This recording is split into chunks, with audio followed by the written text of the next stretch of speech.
Nah, saya hubungi yang bersangkutan nih, oknum pembuat artikelnya, Bapak Sutoyo Abadi. Assalamualaikum, Pak Sutoyo. Waalaikumsalam warahmatullahi wabarakatuh. Apa kabar nih? Gimana? Ya, Merah putih masih berkibar? Sampai mati.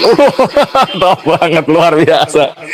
Mas Toyo, ini artikel panjenengan ini nampol banget ini ya. Karena walaupun sebetulnya orang sudah banyak menduga bahwa Jokowi ini bukan seorang diri, tapi ada serangkaian hantu dajal belau segala macam di belakang yang menyetir dia. Tapi kemudian Mas Toyo hari ini menulis bahwa ternyata dia disiapkan oleh Amerika, yang kemudian dalam perjalanannya kemudian dia malah menghamba kepada RRC. Ini coba gimana ceritanya nih? Tadi sengaja nggak saya baca penuh supaya Mas Toyo bisa bercerita juga. Monggo, silakan. Ya, jadi memang skenario awal itu adalah dari Amerika atau dari China. Dan yang datang ke Solo itu Menlu namanya Condoleezza Rice. Itu datang Solo. Ya.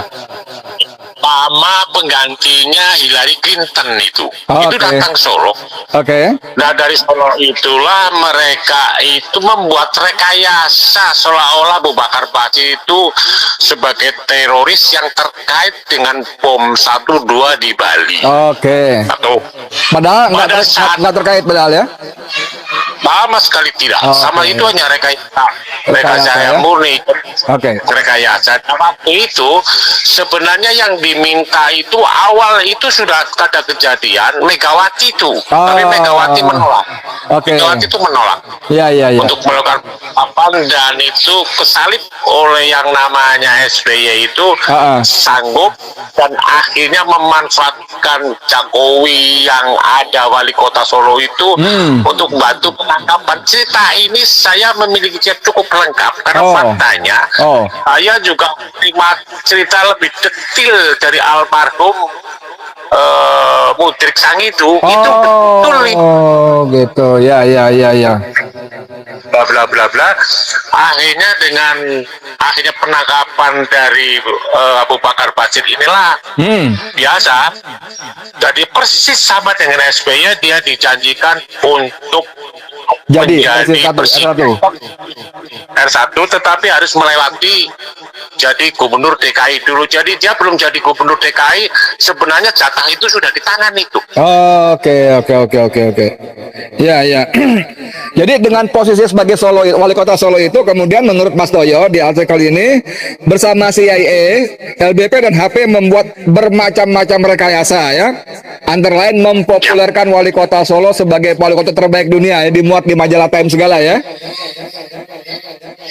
Iya kan? Iya, rekayasanya itu kan sampai ke Singapura itu.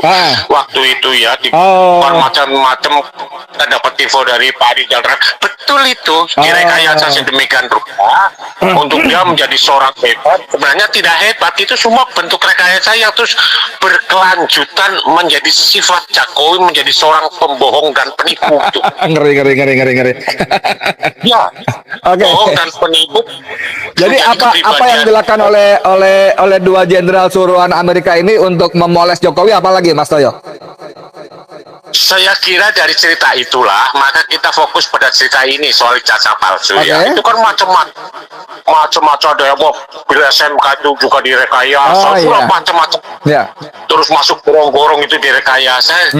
Dan waktu itu sebenarnya sudah tercium karena waktu jadi wali kota dia masih dengar Dokter Andes, ya gelar itu juga gitu ya. Jadi saya tulis di situ kegelisahan anak saya yang namanya Bambang Tri itu setelah selesai membuat Jokowi undercover di rumah saya, tiba-tiba muncul Jokowi itu dilantik presiden 20 Oktober 2014. Ya, waktunya tenggang waktu itu dia terus datang, Pak, ini ada sesuatu kecelakaan apa? Ini Jokowi udah pakai ijazah SMA palsu untuk cari wali kota, daftar di gubernuran DKI juga pakai ijazah palsu. Nah, ini ada apa lagi ini dengan dia akan berubah gelar, sudah berubah gelar menjadi insinyur. Jadi waktu di wali kota memang masih maksud Dokter Andes ya? Ya, dan itu gerakannya Bambang itu kalau tidak salah di start mulai tanggal 3 Desember 2014. Itu ijazah palsu sudah muncul. Iya, iya, iya. Dan dia disusun di rumah Mas Toyo ya, bukunya ya, undercover ya. Ya satu dua draftnya pun saya simpen karena itu memang dibuat dari rumah saya. Oke, luar biasa, luar biasa, luar biasa. Mas Toyo, kemarin saya bikin podcast, ada seorang aktivis 98 yang mengaku kepada saya, dia diajak oleh seorang tokoh nasional almarhum yang kalau kita sebut kita kenal semuanya, ke rumah Jokowi, rumah dinasnya di Loji Gandrung. Nah, ketika di rumah Loji Gandrung itulah si aktivis itu melihat memang foto Jokowi di dinding itu memang gelarnya Dokter Andes gitu loh. Gitu. Ya, kalau itu kan sebenarnya bukan judul ya, karena memang ya kelakuannya begitu pakai Dokter Andes. Tapi itu juga gelar palsu. Semuanya palsu itu. Ya? Dan sampai dalam tulisan Dokter 2 itu kan dituliskan dari mana judulnya Jokowi masih sampai bisa dikatakan masuk ke UGM dan dapat ijazah dari Fakultas Kehutanan. Itu sampai saya tulis berkali-kali itu. Bambang kita sampai sumpah itu potong leher saya kalau Jokowi bisa menunjukkan ijazah, karena sesungguhnya Jokowi itu tidak memiliki ijazah dari Gajah Mada. Kalau ingin tahu lebih baik silahkan misalnya Pak Edi Mulyadi lewat Tajur. Kalau ke Jogja jalur langsung dengan Pak Sofyan Effendi. Minta tolong Mas Toyo untuk bantu soal ke Pak Sofyan Effendi, insyaallah. Ya, itu memang harus pakai kondisi saya biar lancar. Ya kalau nggak laku saya siapa lo ketemu gua nggak kenal. Mas, ini kita nyebut-nyebut soal ijazah UGM ya. Di artikel Panjenengan kan juga disebutkan peran Pratikno yang waktu itu harusnya dia sampai 2017 sebagai rektor. Tapi karena jasanya barangkali gitu ya, maka tahun 2014 dia sudah diminta menjadi Mensesnek. Ini gimana peran Pratikno seperti apa ini? Saya sudah nulis sebenarnya di luar judul itu bahwa Pratikno itu adalah aktor intelektual yang segalanya tipuan itu datang dari dia. Ini waktu 2014 itu ikut menjadi Mensesnek ya. Mensesnek. Itu artinya untung kita ditolong oleh yang namanya Bitor Suryadi itu. Bitor Suryadi, oke. Saya kemarin telepon dia, saya terima kasih Mas Bitor, jenengan sudah membuka gerbang yang selama ini buram. Jadi Roy Suryo, dari semacam-macam itu sana kemari. Tapi waktu itu kan belum ada jawaban sama kapan sebenarnya si ijazah ini dibuat gitu loh Pak. Oke. Padahal waktunya itu memakan waktu 27 tahun. Dari dia mengaku 85, kenapa waktu itu masih Dokter Andes nggak pakai insinyur tahun itu, tapi baru pakai pada setelah itu gitu, setelah dari Gubernur DKI itu. Nah kebetulan di Bambang Bitor Suryadi itu membuka, wah ternyata ini kuncinya di sini. Nah ini berarti dugaan kita tahun 2002, karena sebelumnya juga Pratikno sudah ada hubungan dengan Jokowi ketika itu LBP melakukan kerjasama pura-pura ada mandat itu kan, itu sudah terhubung semua itu. Oke.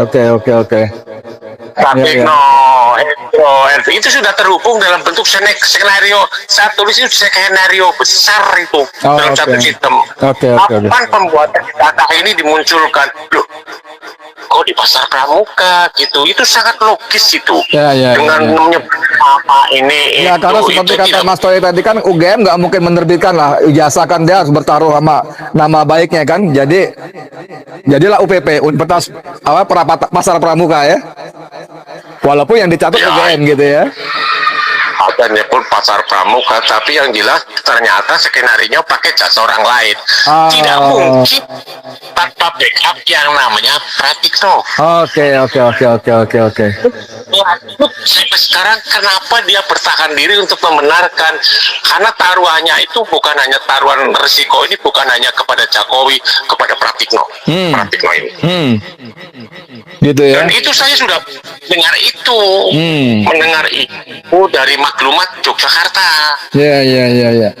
Tapi seperti itu Bu, Mas Toyo ini ya, nggak mungkin juga sih kalau Pratikno hanya main-main sendiri, pasti ada backup kuat seperti yang disebut tadi dari CIA ya, selain dari LDP dan HP tadi ya.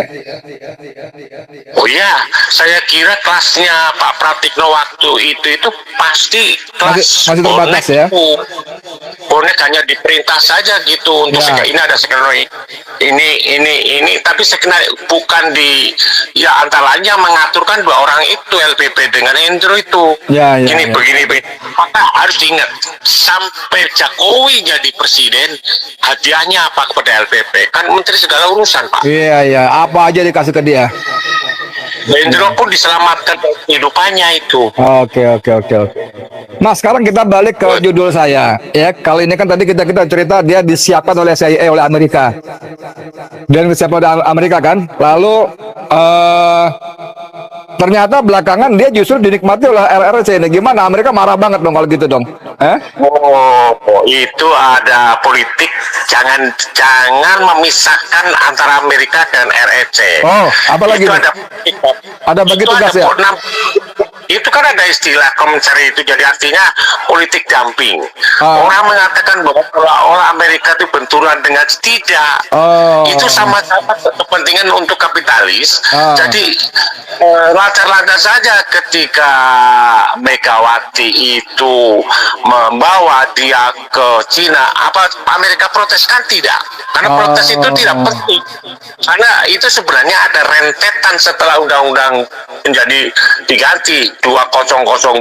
Siapa yang akan jadi presiden? Jokowi itu. Jadi itu nggak ada masalah, jadi diseret. Tapi kan kalau kita lihat kebijakan ekonominya kan semua serba mengutamakan Cina kan. Amerika juga hampir nggak kebagian seperti negara-negara barat yang lainnya. Gimana nih? Saya kira tidak juga. Jadi kalau ada akhirnya Jokowi terlalu dalam masuk ke proyek obor Cina, ya memang itu satu kecelakaan sebenarnya. Artinya pada pemilu 2019 otoritas untuk kemenangannya lagi sudah tidak menjadi kepentingan Amerika, tapi sudah dimiliki oleh Xi Jinping gitu loh Pak. Karena itu ada cerita lagi. Kenapa Xi Jinping main peran di sini? Loh, Jokowi siapa? Ya. Terus apa antara komunis dengan Jokowi itu kan menjadi isu tersendiri Pak. Iya, itu seru juga itu. Soalnya ada teman kita siapa Dr. Jul juga menyebut Jokowi anak didiknya Rewang juga, dan itu diulang oleh siapa Rocky Gerung di ILC loh, Karni Ilyas loh. Ini ada Rewang juga loh.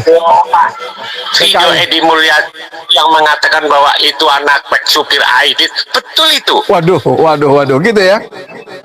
Iya, dan ada lagi si yang putri ini ketangkap di Banyu Biru itu ya. Mewah itu cerita rentetan itu. Maka kalau si mengatakan memang dia PKI kok. Aduh. Tak usah ngomong soal umurnya tahun 61. Apa kaitannya? Pembuktian dia juga akan membalikan sejarah PKI kok. Iya.